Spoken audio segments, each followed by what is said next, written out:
You're muted, Andrew.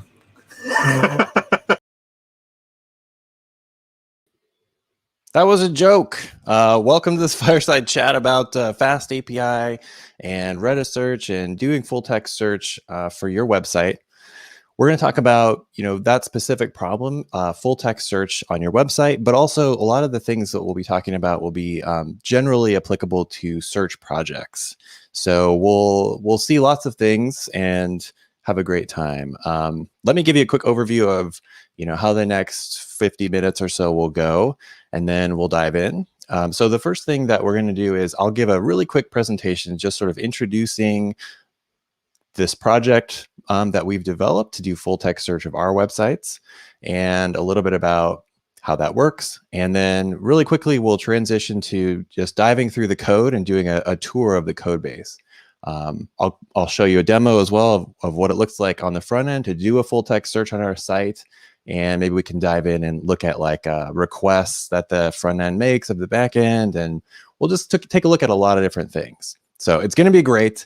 I'm excited to talk to you about this topic because I've been working on it a lot. So let's get started. All right, so the first thing we'll do is just start this presentation. And like I said, this is going to be an overview of some of the topics, a little bit of an introduction about who I am and that sort of stuff as well. So let's do this. So here's the agenda. Like I said, I've sort of given you this overview already. We'll talk about the problem we were trying to solve. We'll do a quick demo, and then there's the how it works portion. All right, so who am I? I am Andrew Brookins. I'm a developer advocate at Redis Labs. That means I do a bunch of different stuff here. I make videos, but I also write code, deploy code, this project in particular, and do that kind of stuff. So I'm also the author of a famous computer book that you've probably seen before. It's on most people's bookshelves. This is what it looks like. So there is that as well. In addition, I'm a father. Some people call me a doting father, but I do my best. Okay, but let's talk about RediSearch. That's what you're really going to learn more about here. So a lot of people are familiar with Elasticsearch or full text search inside of relational databases is another route you might take, or Solr or Lucene-based searches. This is something kind of fresh. It's a source available Redis module. It runs as part of your Redis deployment, and it adds a bunch of stuff that's really useful for especially structured data or any kind of data you're storing in Redis, really. So it adds the ability to query data, like write ad hoc queries against data in Redis. It adds the ability to index data, create secondary and many, many more types of indexes. And it adds full text search to Redis. We're going to focus on full text search, but you'll kind of see a little bit of these other pieces as well as we go. And this is just an interesting note, right? If you use RediSearch hosted with us, you can really scale it out geographically, which is one of the really interesting things about this, right? You can do an active deployment where you are accepting writes against your Redis and RediSearch instance all over the world, and they synchronize. So it's kind of a cool feature of Redis Cloud. But let's talk about this problem and start digging into some of the technical stuff, right? So why did we create this project I'm about to show you? Why did we do all this work? We wanted real-time website search. So that's really fast search, right? Full text search. And we wanted it to be better than what we had before. We actually had a pretty cool situation before as well, using lunar.js. So if you haven't actually seen lunar.js, it's a fun and really interesting approach to search that puts the search index in your browser and runs in JavaScript. But we wanted to make some improvements on that experience, and we also wanted it to be, even faster and a little bit easier to update the index. So we wanted a few different things, but in general, we wanted a better search experience. We wanted to totally control it from the entirety, right? So when you transition from, most people aren't going to be in this problem, but if you have a search index that's in somebody's browser, that's pretty much as close as you can get, right? So we wanted to still be really close to our users. So when you execute a search from your browser and it goes into, hits our backend API, we want the backend API close to your browser. right, for lower latency, and we want it to be really fast when it does run. So we did want to deploy it, multiple places in the world. And one of the things we wanted to do was what you normally see called instant search. So this is a type of search experience where you start typing before you tell, the input that you're done, it's already giving you search results. So that's called instant search. I think Google was the first to roll this out potentially with their search engine. They don't do instant search anymore, but that's what this experience is called, right? There's a name for it. So you'll see. And we wanted that to be so fast that it just is surprising, right? We want it to be delightfully fast. I think for me, I love when websites don't, aren't just showing you some JavaScript and then, you type something or you click something and then there's just like a little spinner. Like, okay, great. Like we did JavaScript, but like that's, it's not fast yet. So let's do a quick demo. I think this is my demo placeholder. I'm going to stop the presentation for a moment and then I'll show you this demo, right? Okay. So over to our documentation site. This is one of the first places we deployed this to. So I'm going to just start typing and you can see that it's pretty fast, right? It's just giving me results. And then if you take a look at the network panel here, we'll sort of reveal a little bit more maybe about what's happening. It's making a bunch of these search requests, right? So actually, there's a couple things to note here. This isn't the technical portion of this talk quite yet, but still I can't resist. There's a couple things to note. The search response time on this, pretty good. It's pretty darn good. I worked pretty hard on making that happen, but the really powerlifting element here is RediSearch, and we'll talk all about that. So each time you type a character, you see it starts building up the string and it makes subsequent requests as you narrow down the focus of your word. It's making a request to our search backend and getting the results. And you can see that the results are in this type of structure. Let's make everything bigger just in case you're on a small screen. So we get back all these results and we're going to look at some of these concepts here, but like, oh, look, I searched for concepts. We're going to look at some of this, but one of the important things to look at is each time you get back a hit, you also get back the hierarchy of the hit within the whole site. This is really nice for docs pages. And it's actually how we're doing the UI over here. If you can look on the left side here, you can see that there's a section of the site called platforms. The page that we got a hit on is called concepts. And then even more, we'll go even deeper, like here. This is a good example, right? On a page called Managing Pod Stability in the concepts section, or sorry, in the platform section, there's an actual fragment of the page with a header called Managing Eviction Thresholds, and that's where we found the hit in that fragment. So we'll talk about how we actually get that fragment into the index too as part of this talk. So that's a quick demo of how it works. It's pretty fast. And there's some structure that comes back with it. So having showed you the demo, let's get back into this talk. So the rest of this talk is really quickly a kind of high-level view of how this works. And then we're going to look at the code for the rest of the talk, basically. So how does it work, right? This is an overview. This is an overview of kind of the workflow of, or the life of data in this application and the kind of major steps that are involved in the indexing component, right? So this is a classic ETL job, essentially. It's similar to an extract, transform, load workflow, right? So we ingest the data that we want to put into the search index.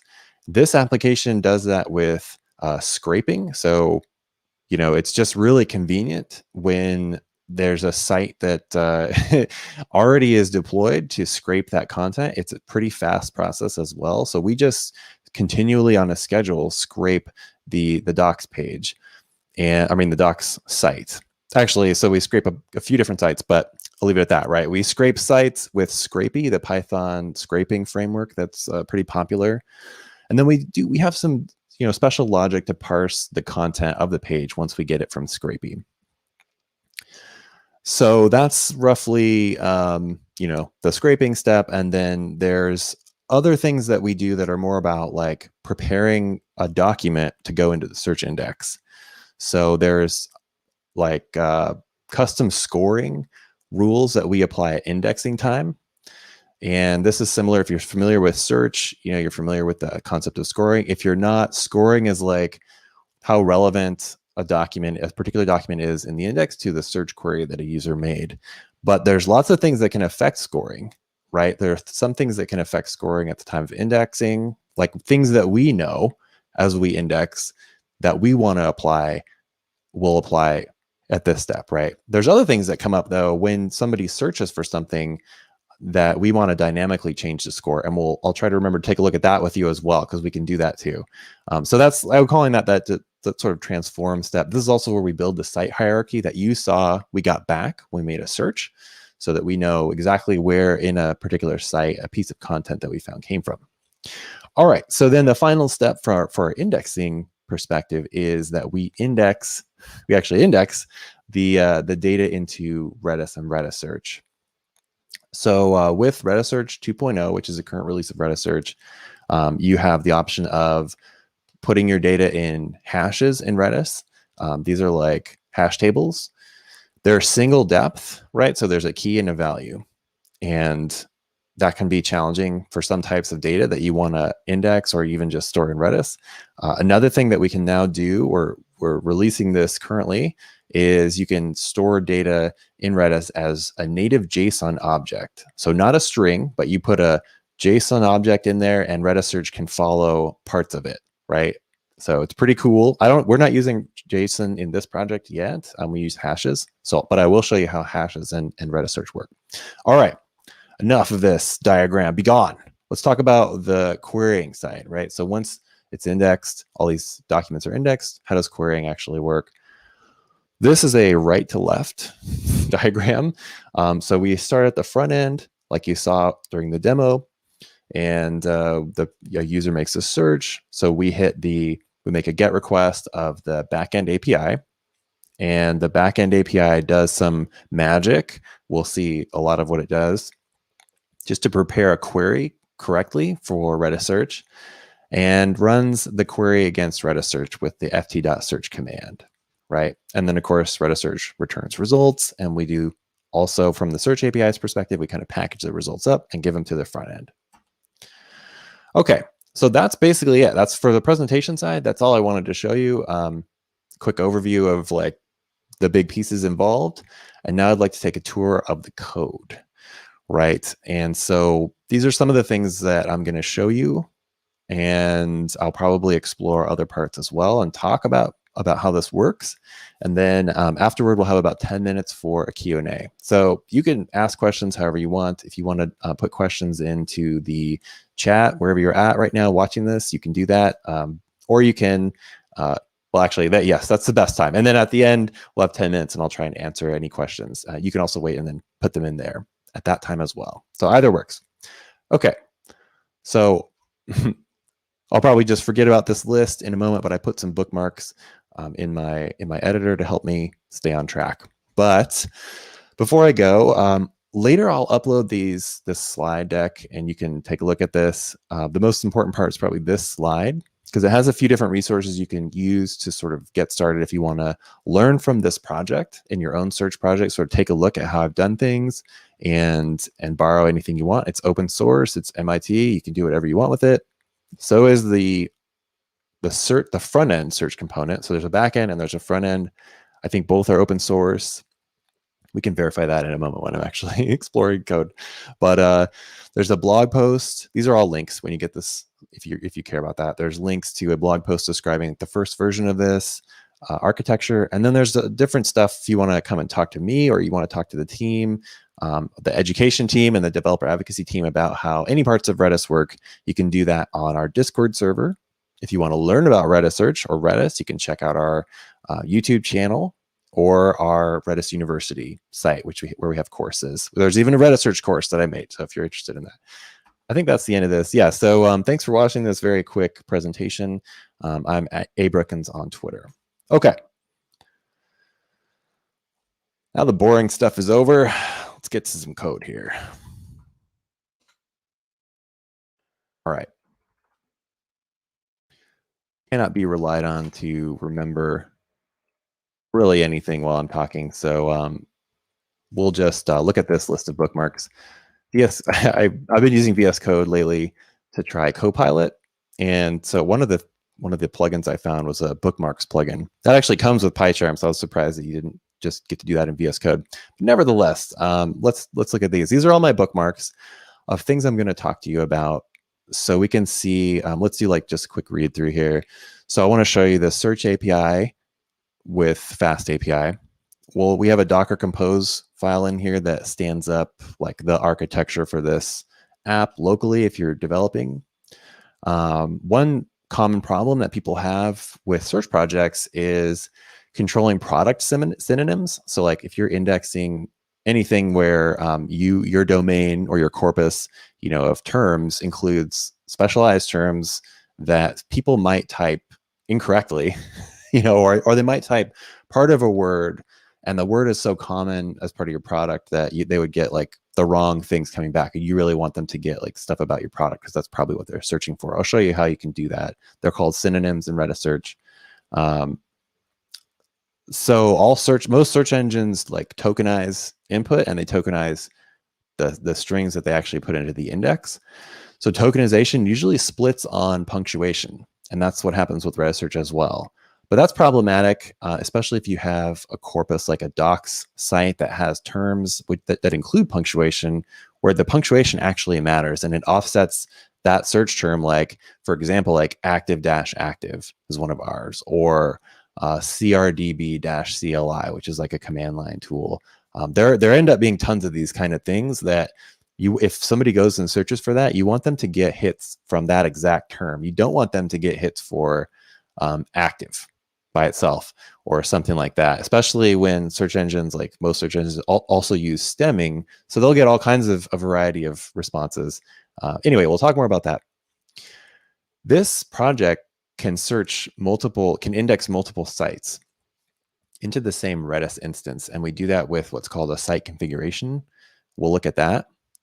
Common problem with all search projects is clearing out stale index data, especially if you don't just blow away everything and start fresh every time you index, which can be problematic. We'll look at that. We'll talk a little bit about aliasing. I would have to explain exactly what that is for that to make sense. We'll look at the indexing task. We'll look at how we set up the whole Fast API app with various endpoints. And then I'll tell you about the darkness, but I'm going to leave that unspoken for now. Token authorization with Fast API, I will show you how this works, just because there's not a really good example of this on the Fast API website in their docs. And I kind of had to figure this out by reading through a couple different things. So I'll show you how that works with our app. Not really related to search, but if you like Fast API, it's interesting. And also how we manage Redis keys. This is just a simple tip on how we manage Redis keys, and you'll see we do it specially in every project.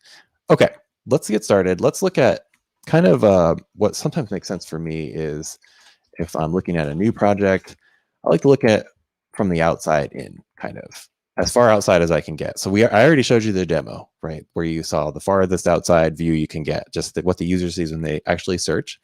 So let's look at, if you are just looking at the pieces of this project, we can see them from Docker Compose. We'll look at Docker Compose. You can see that we have a Redis instance. There are multiple Redis instances running. They all synchronize from one, so they follow one leader, and that leader accepts writes, and the rest of them are essentially replicas. But here in this Docker Compose, we just have one Redis instance. We have an app instance. Let's make this bigger, right? An app instance, and I'm going to put Chrome back on my other screen real quick, just so that I can see if I get any important questions or if there's a problem. Can you increase the font size? Yes, I can. Is this good? How about this? I'm going to assume it's good. So where were we? The app. This is the Fast API app. This is the worker process. So we do asynchronous indexing. So indexing runs as a task, and we use Python RQ or RQ for that. That's RediSearch. It's this library in Python. It's kind of like Celery, but a little more stripped down and simple. Although I really like Celery too, and I might convert this to use Celery at some point. And then this is something that might be an anti-pattern with Docker, but I just do it anyway. I like to have a test container that runs, so you can just do, Docker compose up test, and it runs the tests. So those are the big pieces from a Docker compose perspective. And let's see what would make sense. I think maybe let's look at indexing, and then we'll look at querying, right? So kind of like we did in the slides. So go back to the bookmarks list. Let's look at the indexing task. So this is an RQ task that we run, I think every hour, that indexes. And actually, a side note, when you have background tasks like this, like there's a couple different execution modes for background tasks, right? There's things that should happen on a schedule, kind of like cron, and then there's like things that something initiates, some kind of agent initiates, like an API. Somebody might hit an API that's special, and when they hit it, then you start a background task, and also that can kind of work together. That's kind of what the situation is here, right? So we have an API that can start an indexing task in the background, and it puts it in Redis. It puts like a definition of the job in Redis, and then the worker picks that up. So we actually use GitHub Actions with an hourly schedule to ping that API to start indexing, and then it starts in the background. But when that happens, this is the definition for the task. Pretty short, because all it does is call this class, this indexer class. Right, so we've sort of bundled up all the logic around indexing into this indexer. Let me fold all this. Just fold all. Okay. We can look at the highlight, or the highest level view of this file. This is a big file. It's got almost 600 lines of code. I guess depending on the language that you use, that's either not that much or quite a lot. But we can kind of see the overall picture here. So we have an indexer that handles bundling up some of this logic. We have a special class for spidering. So Scrapey, when you use Scrapey, it expects you to define your scraping job with this subclass of spider. So we have one of those. We use a kind of special technique for that. We'll talk more about it, but that's essentially what that is. We have a special class that's just about parsing a single document once we get it from Scrapey.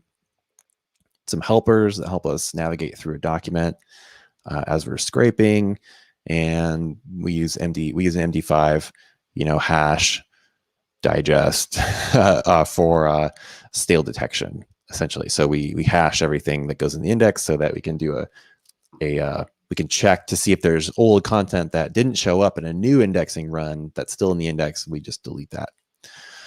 We'll look at that code, as we go. But if we have time, let me just check the time real quick. Oh my gosh, it's going by so fast. We don't have we don't have much time together. This is terrible. All right, so let's look at the indexer. Let's see. So, the entry point for indexing is this index method. And some of the things that we do are, we start a Scrapey job inside of this method, and, it does a bunch of stuff. We have a queue. I know we need more time, right? We have a queue that builds up docs that we need to index, and then after indexing is done, we pop them off and do the indexing in Python. That's not a Redis queue, it's like a Python queue, right? So, so one of the things, let's see, what's really interesting here. I think the most interesting part of this is kind of a simple trick that we use to build the site hierarchy. So let's see.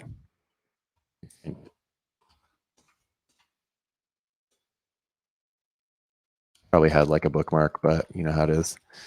Okay, so after indexing is complete, right? We have all the documents that we want to index. I actually store them in memory in Python, in the Python process. so that I have all of the URLs. And then for each document, when I go to actually add it to RediSearch, put it in the index, we build the hierarchy of pages that where it's at essentially in the site. So pretty simple. We just break down the URL, right, and then look at all the URLs we've already seen. But that's really handy. It's really handy to have this list because it lets us do that nice UI, right, where we can show somebody where this came from. Okay, so obviously there's like a lot to indexing. We rely heavily on Scrapy. I'm gonna expand all. Maybe we should.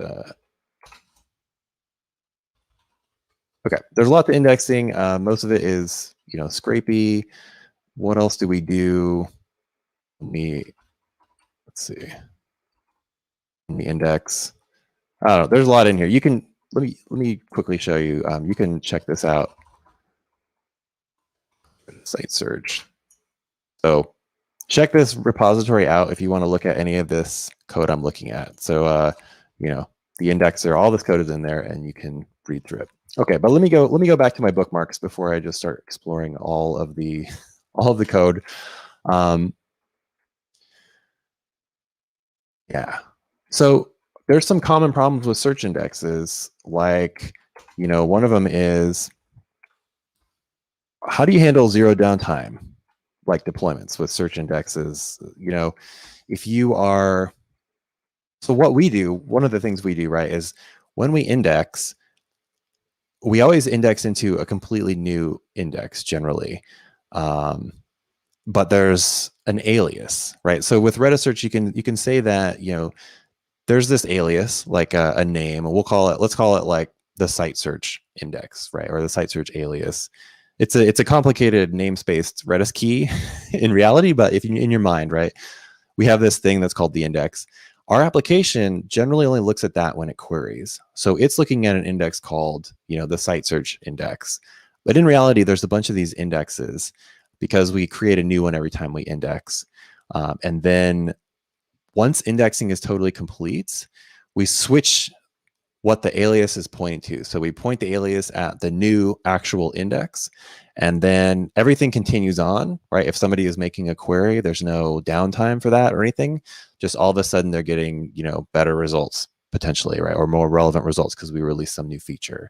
But I mentioned stale data, right? And so how could there be stale data if we're creating a new index every time? The reason that happens is because how RediSearch actually works is it follows the data in your database. It's more like an index in a relational database. So it like knows that you have hashes that start with site search :doc : page, yada yada yada, and that's the data that should be in the index. So when you create a new search index and cut the alias over to point to that, you could still have stale hashes in Redis essentially, right? So you have to get rid of the data that's stale. And one of the, we do a kind of a simple thing here where we run the content that could change through a hash function. And then after indexing is complete, I mentioned this before, we get the hash, the digest, we get the the ID that's composed of these digests, and then we just find a set of all of the hashed IDs that we saw in the new round of indexing, and we compare it to all the IDs that are currently in the database, let's say, and then if there's any that are left over, the difference in terms of a set operation, we just delete that stuff. So old hashes should go away when you do an index. This is kind of complicated because let me show you this other thing. I didn't have a bookmark for this part, but let's see.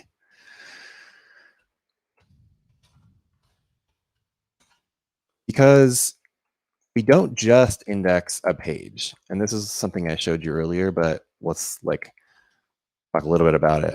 We want to index every header on a page as well. So what we actually get in our database in terms of our hashes in Redis is we get a hash for each section of a page and for the page. So we also need to make sure, the reason still data is more of a problem is because those sections could disappear from the site, and we would still have a hash left over for them. Or, somebody could change a section within a page. We need to reindex that. Anyway, dealing with stale data is a problem that you need to solve for any search project. All right, let's look at some other stuff other than indexing. I think I have a bunch of things in indexing that we could look at for 10 hours, but let's look at the site configuration. All right, so now I'm jumping over to, what is effectively the way that we configure indexing for a particular website. So this is a class called site configuration. I think this is a data class. Yeah, so I usually use data classes nowadays. I might have used a name tuple or something for this, or just a class, but data classes are really handy. And what this does is these are basically the toggles that control the process we were just looking at, the indexing process. So like we didn't go through and look at synonyms or stuff like that, but we can control that from a site configuration. There's one of these for every site that I've indexed here. And we're looking at the docs configuration right now. One of the things that we control is the RediSearch schema, right? So when you're indexing with RediSearch, you have, you tell RediSearch about a particular schema. So that's like, in this case, those are the fields within hashes that you want RediSearch to index. And it'll just keep up to date the index with your hash data automatically in the background. So I'm indexing, the title, the section title, which is like those, H2s, H3s on a particular page, the body of a page or the body of a section, URL. And then I have a special S. For whatever reason, I wanted this to be S. This is like a somewhat hidden thing that just is the section that a page was on, or a section that a document fragment was on. And then I also index that ID that uniquely identifies a piece of content. But there's other stuff in here. You can take a look at the code base to see this. But these are like custom scoring functions I mentioned in the presentation. So when we index a page or a document fragment, we pass every piece of content through these scoring functions, and they do boosts on things that we care about. We want people to be, so if we want in search, there's this concept called boosting. It's kind of a informal, I think pretty much informal concept, right? And that's, like I was saying in the presentation, it's where we want to adjust the score of something based on some logic outside of the query, essentially. So if I'm running like an e-commerce site, and today I want to boost video content so people see, videos for sale or whatever, or I'm Amazon and I want to sell, memorabilia about Jeff Bezos's heroic space launch, then I might boost some of that stuff for the day. We index, we boost top level pages. So we want, like, if you imagine the hierarchy of a website being like having depth, we want stuff closer to the top to rise up. For whatever reason, we wanted to do that. Anyway, these are the scoring functions and what we do. We have some validation that skips stuff that we don't want to index, and yada yada yada. So much to show you here, but I think let's totally switch gears and look at querying, right? And let's talk about querying. So something interesting about this whole project is that I started with Falcon for the querying side, right? So, and it was synchronous. So it's synchronous. If you're not familiar, like Python has, a couple of different modes nowadays. It has the synchronous mode, which is what we're all familiar with if you've used Python for many years. And then there's async, which is more like, JavaScript. It's uses, what is it called?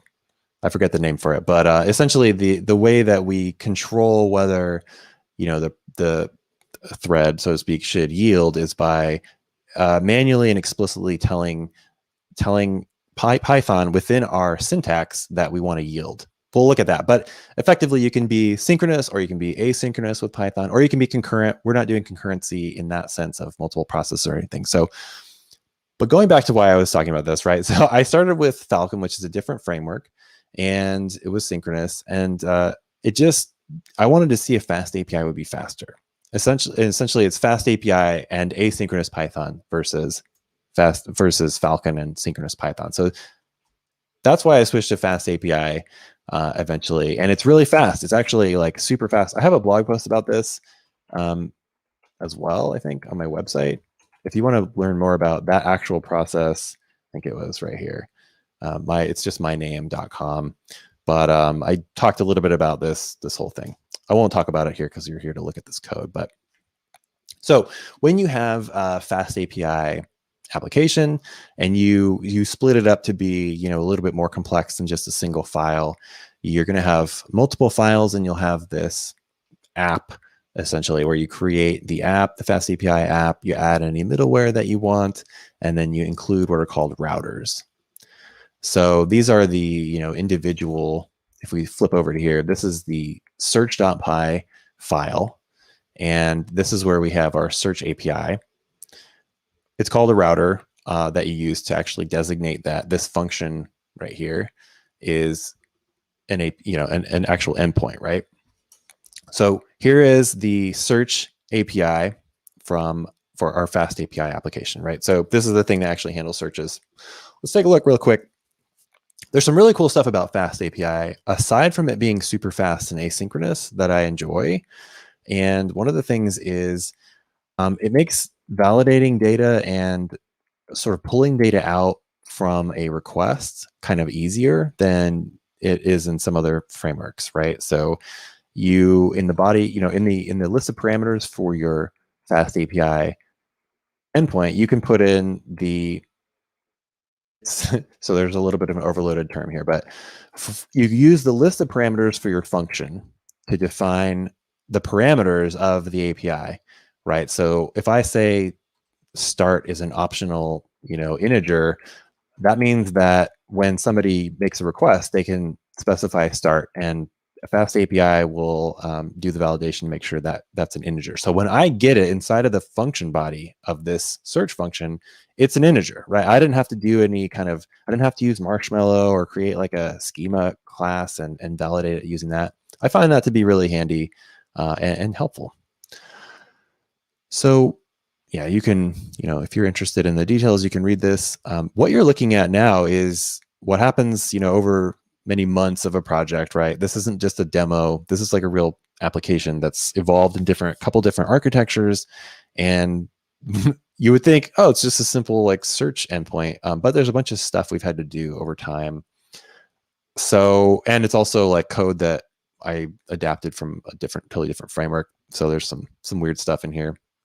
Like, I guess this probably isn't super important, but one of the things is at one point I was using a Redis instance where I couldn't control like a Redis parameter that lets you do single character searches against Redis search. So if you want to allow people to do a single character prefix search, which is when you say like let's say the query is A star, that means like this here screen. This is the query, right? If somebody does a query A star, for Redis search, that means match anything that starts with A, any search term that starts with A. It's a resource intensive query. So, there's some context where it's hard to turn that feature off and let you have just all the way down to a single character star query. Anyway, this was a little bit of a hack when I couldn't control that, and I just left it in because, then we don't have to actually run those queries. What it does is it just converts any single character query to a two character query. Your single character query and two character query aren't going to find anything important anyway, probably. So this just gives you results immediately to see as you shape your query. There's a bunch of other stuff in here. We get the search index, but let's talk about some async specific, interesting factors. So this actually comes up a lot in our Python code, in our Redis client code. So we have a special client that's for RediSearch that wraps up a lot of the RediSearch like commands in Redis, and it gives you like a little bit of a better API than just writing raw commands against the client. but it doesn't work yet with async. So because this project uses async.io -pi, that's the new name of that client. It's the async Python client for Redis, and it doesn't work yet with our handy Python wrapper for RediSearch. But what's nice is that these are all just commands, and we can just execute them, right? So I'm running a search command against RediSearch using execute command with AIO Redis. There's a whole other story about AIO Redis I could tell you. There's a new version coming out with AIO Redis. If you're interested in this kind of thing, I'm going to try and get it out this week. And it follows the RedisPy API. So these two libraries should be effectively the same API, RediSPy and AIO Redis now. But one of them's async, one of them's not. So we actually use both in this project because indexing doesn't need to be async, so I don't go to all this trouble. But anyway, that's this is the part where we actually run the search. And yeah, any questions you have, just put them in chat. I'm looking at the chat, and we'll get them now or during Q&A. So can we just like do a search? Actually, let's look at a couple things, right? Can we just take what the user gave us, run a search, and return results directly from Redis? Well, not really. I mean, there's lots of things that we're going to want to do. First of all, with the query before we hand it off to RediSearch, and then with the documents that come back. So let's look at some helper functions that this project uses for that. First of all, we parse the query. Oh yeah, and if you're not familiar with async Python, this is where we yield control essentially. So it doesn't need to be asynchronous. Asynchronous stuff is usually best if you're doing any kind of I/O. Like when we actually make the request for Redis, this is the best use of async because that's a great place for Python to pause and do something else as we wait. This is more CPU bound, and I probably left it in when I was converting everything. But anyway, this is a helper function that, oops, here we go. Okay, so this is a helper function that parses a query when it comes in and does things that we want to do. So the most important thing, let's see, what's the most important thing? Well, I guess the most important thing is it creates this RediSearch query. If you're using RediSPy and synchronous code, this is the part that our RediSearch.py library handles for you, kind of wrapping up some of this stuff. But I'm not, so I do it by hand. And what are some other things? We have special case logic for terms that we think should match, like exact matching, like those product synonyms I was talking about. So if somebody types if somebody types the synonym of a product or the actual like product name, we don't want that to be a prefix match where we find anything that starts with those characters. We want it to be like a normal full text search. But the other thing is escaping.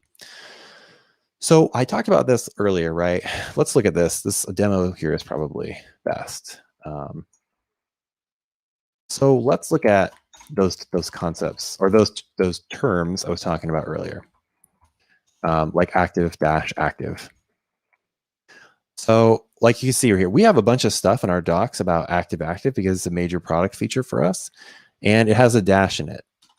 But if we were just tokenizing the input, we would get a search query. We'd actually get a search query for active and active with no dash. It's a totally different query, as you can see, and we're missing a lot of hits on active-active.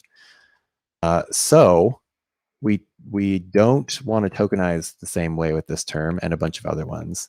This is the other example I used here.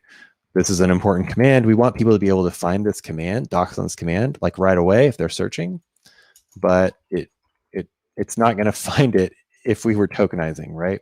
So we're effectively escaping this dash. We're escaping this dash, right? When we index, and we're escaping it when people query. We use this token escaper class for both of those, and it knows about all the characters that RediSearch needs to be indexed. Like essentially, these are all the characters. This is a regular expression, that is, of all the characters that RediSearch will strip out when it tokenizes. So we escape them with a \, and that's that, right?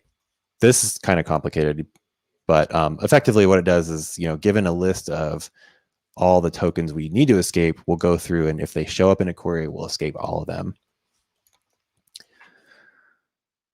So that's, like I was saying, there's work to do when somebody hands you a query for full text search, and then there's work to do when you get the documents back from the search engine. In this case, we do a few different things. Here's a hack that probably this is pretty useful for any search project, especially like corporate search projects, right? Like if somebody searches here, let me show you this. This is more handy. If somebody searches for RediSearch, well, I must not have figured that out. I must not have configured that right. Here, let's do this. Here we go. Okay. If somebody searches for like our modules are important. We want them to get like the first. Oh, okay. I got to fix that. Here's why that's happening, right? Okay. So if somebody searches for something that we have a specific page that we want to show them first, we call that in this project a landing page. Obviously, those can drift. If somebody changes the URL, we need to keep them up to date. So it's kind of a hack, but it's really convenient to be able to say, for a given set of search terms, if somebody searches for this, this is the exact page we want to see first. So if somebody did one of those searches, we inject it as the first result in the results list that we show them, right? Now, we're also supposed to remove that page if it showed up somewhere else in the results so that they don't see it twice. That's something else we try to do here. I don't know that that always works, but let's see. What's another thing? Another thing is that the hierarchy of pages is stored as a string. Check the time. Hierarchy of pages, I was showing you this a couple of different times, right? But when we index it, we don't need that information in the search index necessarily. The only part that we do need is the highest level section, which is why there's that S value that I indexed. I'll tell you why we need that in a second, but if I remember. But actually, let me tell you now. Okay, so we don't need the hierarchy, right? But we do want to boost based on the top level page, and I'll demo why we need to do that. But other than that, we can store it in a string. But then when somebody queries, we do want to return it as a deserialized part of the rest of the JSON that we're returning for a particular document. So that's what we do. We load it from a string into a structure, and then it gets serialized correctly with the rest of the response. Let's see, what else? Yeah, things. We do things, right, to tighten this up, what we return to users, and then we return that. This is a nice thing about Fast API. Fast API will handle the serialization for us. I'm just returning a list of dictionaries from Python, and then it figures things out. All right. Okay, quick segue. Why do we index that S value? What is it called? Redis Labs. Okay, so going back, here's the synonym list. Here's the literal terms list of all the things where we do the manual escaping. But what's this S all about, right? So when we index a particular piece of content, we index the top level of the site that it's on. That's important for us and any documentation site in some ways, because when you are searching for something, let's say that I was like actually reading some documentation, right? Reading some docs. And then I'm like, well, okay, that's great. Redis Enterprise Cloud. Okay, well, I'm going to click on Redis on Flash on the contents. Redis on Flash is actually really cool because you can store a lot of data in Redis in memory, and it's a lot cheaper. Because you might think, oh, I can't really store that much data in Redis, but Redis on Flash is a really unique way of handling that to bring down the cost. But anyway, let's say that I want to learn more about Redis on Flash, right? So I'm going to go up to the search and I search for Flash. Okay, so there's probably a bunch of other stuff about Flash in our corpus, right? But as a user, what do I care about most? Well, I might care about the section of the pages that I'm already reading about, Redis Enterprise Cloud. So this is more of a dynamic boost, right? So when somebody makes a query from inside of a page, they're in you don't know about our doc site, but RC is the Redis Enterprise Cloud section. So when they search for something, we want to boost results from the section they're on. So we index that section, the top level section of each piece of content, like all these documents, the top level section is Redis Enterprise Cloud. Then when we make the query from the front end, let me do this again real quick. So we get the request in our request history. So we do this query for stuff with Flash in it. And what we care about right now is the headers. So take a look at this. This is the request URL. There's a bunch of stuff in here. One of the things that is in here is the URL that they're in, right? So they're on this page effectively. We know what page they're on because they're on it when they make the search. So we pass that in as a parameter to the search API, and then we can use this to figure out the top level section of the page that they're on and boost content that's on the same page. Anyway, that was a side note. That's a pretty effective strategy for this particular kind of content, but there's, you know, that boosting where whatever people are like, if you imagine on Amazon, I'm searching for electronics, and then all of a sudden I think, oh, I'm going to need some batteries for that. I should be a good Earth citizen and get some rechargeable batteries or something. There are a lot of cases where those subsequent searches should happen within the same, you know, context or category that someone's already looking at. Okay, let's go back here though. Let's go back. What else we got? I do want to show you the darkness at some point here. But first, I'm going to pack in 2 tips that are not about search necessarily, but are about Redis and Fast API. The first one is about Redis. This is just a really simple piece of code that in some form ends up in every Redis Python project I use. But if you take nothing else from this talk, just take away that key management is super important when you're using Redis. So you don't want all of your keys to just be scattered throughout the code base, which I could have done because some of these aren't even used more than once, right? Some of these are just used once. So you'd think, well, I don't need to put this in any special place if I just use a key once. But that is a huge maintenance nightmare over time if you don't keep track of it. And there's a couple things that are nice about putting all your keys in one place and then putting them inside of a class like this. So the major one is prefixing. This is just handy when you run tests against using the same database as your like local development. So you can imagine, you know, I have a local database that has a bunch of data in it. And if I want to also run tests and use the same database to store data and then delete it all afterward, a really simple way to do that is to prefix it differently. Prefix it with test : and then I have you can have a PyTest. This is all Python, so you might be using PyTest. You have PyTest like cleanup function that just goes and deletes everything from the database. I actually run a separate database for testing, but I didn't before, and this is just a handy, in general, a really handy pattern. Okay, so manage your keys. This also gives you really great, documentation as long as it doesn't drift. Drift, a major problem in computer science that just never goes away. But yeah, documentation is handy about what keys are, what they mean, yada, yada, yada. Also, this gives you a really good way to find where a key is used in your code base, right? You can't really do this if it's just a string and it shows up in multiple places. But if it's a variable, then, your IDE is going to let you know where you used it. Okay. The other thing I wanted to show you before I show you the darkness, which is what I'm going to end on, I guess, is token authentication in Fast API. This shows you some cool things about Fast API, but also some kind of weird stuff about Fast API. So let's go to the indexing API endpoint. Now my font's so big that, let's see what happens if I do that. Well, that's not what I wanted, but that's all right. Okay.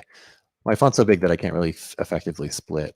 But let's say we have API endpoints we want to protect, we want to secure. Right. This is one that I'd like to have. I don't want anybody to just figure out this URL and be able to start an indexing job whenever they want. So we have an API key that's required. That's token authentication, like a really simple form of authentication. And another one is the job endpoint. So when you start an indexing job, actually, you know what? Let's start an indexing job. Why not? You can see what I'm talking about. Oh no, don't look at that. Never mind. I have the authentication key in my search history. That will be changed in a moment. But anyway, it's not that important. When somebody hits the job API to get details about an indexing job, this probably doesn't need to be authenticated, but it is. So is the indexing endpoint, right? These are actually two different ways to do this in Fast API. You might be able to tell the difference here, but you can either give Fast API, give a router a list of dependencies, and then Fast API resolves them. And one of the dependencies could be, your security tokens or whatever it is, OAuth stuff, and it'll resolve it. And the whole point is that once you're here, you're authenticated, right? You don't need to worry about it because Fast API resolved it through its dependency resolution mechanism, which is what that's called. That feature is called in Fast API.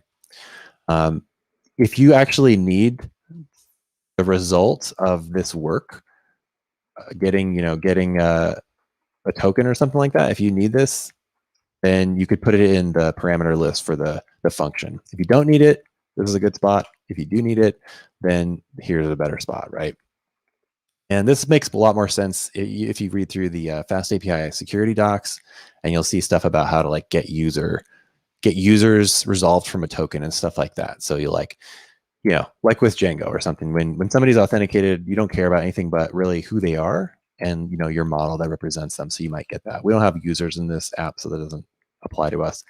But let's take a look at what does this actually do, right?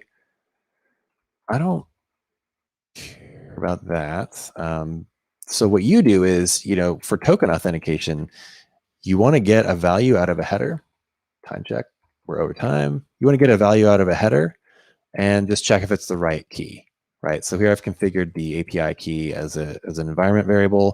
And then when Fast API resolves its dependency, it's going to pull out the key from the header and then check if it's the right key. But actually, let's see, what else? There's like layers. So there's layers of dependency resolution that you end up with Fast API, right? So it like gets the header for me through this security dependency. This function has a dependency and it resolves before I get here. So by the time I get here, Fast API has pulled the header out. It's this XAPI key header, and it has given it to me. And then I can just check if it's the right key and do a 401 unauthorized request or unauthorized response, right? Okay, so those were the two important things. I'm going to end on the darkness real quick. And the darkness is cluster support in RQ. RQ, oops, that's not the darkness. The F in darkness. Here it is. Okay. This is the darkness. This is why I was thinking about going to Celery. I switched to using a cluster at one point, a clustered Redis deployment. So, but what you have to do is a lot of the keys that are involved in a transaction, a Redis transaction, need to exist on the same, node, right, with a cluster. And also with, if you do a CRDB active like Redis Cloud deployment, where you have multiple instances around the world synchronizing.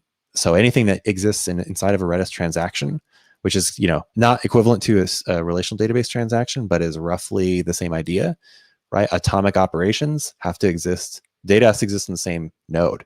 So I was like, well, that's not a big deal. Like, I'll just do this trick that, you have to do to make that happen. You make sure that each key that should be on the same node has the same like prefix, essentially, or the same value at the start, right? So I did that. Oh, and it has to be in curly braces, which is confusing. These are not format string parameters in Python. These are for Redis to know that these should be on the same node. However, RQ does not give you a simple way to just change the keys that all of its components use. So this was kind of a nightmare day where I had to go through and figure out all the keys used by RQ in transactions and then effectively patch them, patch them with different keys, create these cluster aware classes, because there was no way to like do this more conveniently. But anyway, that's the thing. That was the darkness. Now I'm just going to stop sharing and talk to you for just about 30 seconds. Okay, that works too. Yeah, so Anyway, thanks for coming to this event. I thought this was just a fun, like, I want to show you some code, expose you to some search project stuff and general stuff, but also like RediSearch and how exactly RediSearch works. It's really fast because the data is in memory. So it blows away pretty much any other way that you could build a search related product. And that's pretty awesome from my perspective. I'm going to just end by showing you this data from New Relic on the actual speed of queries, right? Let me blow this up. This is important. So what you're seeing is like, it's 3 milliseconds to do a full text query. And this is the most egregious and terrible way you can do a query in RediSearch is like a prefix search, right? Because it finds the most things. And it's still so fast that we can do, 30 millisecond searches from the front end and like 3 millisecond searches from the back end's perspective, like hitting Redis. So that's really fast. Yeah, I think, that's all I can say about this. Try it out. Check out the project. If you want to learn more, drop into our Discord. And it's been a pleasure having you here today. Thank you.